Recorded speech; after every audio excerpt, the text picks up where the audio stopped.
մեր ու Եվրոպայի արանքում Թուրքիա է, որը այդ իմաստով ավելի մեծ խոչընդոտ է, քան Ուկրաինան, Մոլդովայի եւ Ռուսաստանի հարաբերություններում։ Այսինքն մենք եվրոպական քաղաքական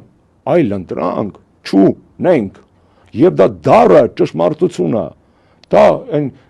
աշխարհագրությունը խաբել չես կարող։ Կարող է փորձես խաբել պատմությանը, մեկնաբանես այս թագավորը լավն է, հիմա ձեռ չի տալի, չէ ինքը վատն է։ Կարող է փորձես ֆրցնել մշակույթ, ասես common մշակույթ է, դա տարածաշրջանային, դա հայկական չի։ Կարաս տենց ֆրթոններ անել, բայց աշխարհագրությունը խաբել չես կարա։ Բոլոր այն երկրները, որոնք փորձել են խաբել աշխարհագրությունը, կներեք բառից համար տնգվել են։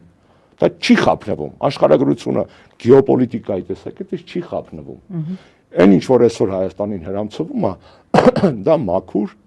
Եվրոպայի հետ որևէ կապ չունեցող, Եվրոպան այն փաստաբան աբյորտկեն է, ճռճռան թուղթն է, որի մեջ մի հատ թռչոտ թուրք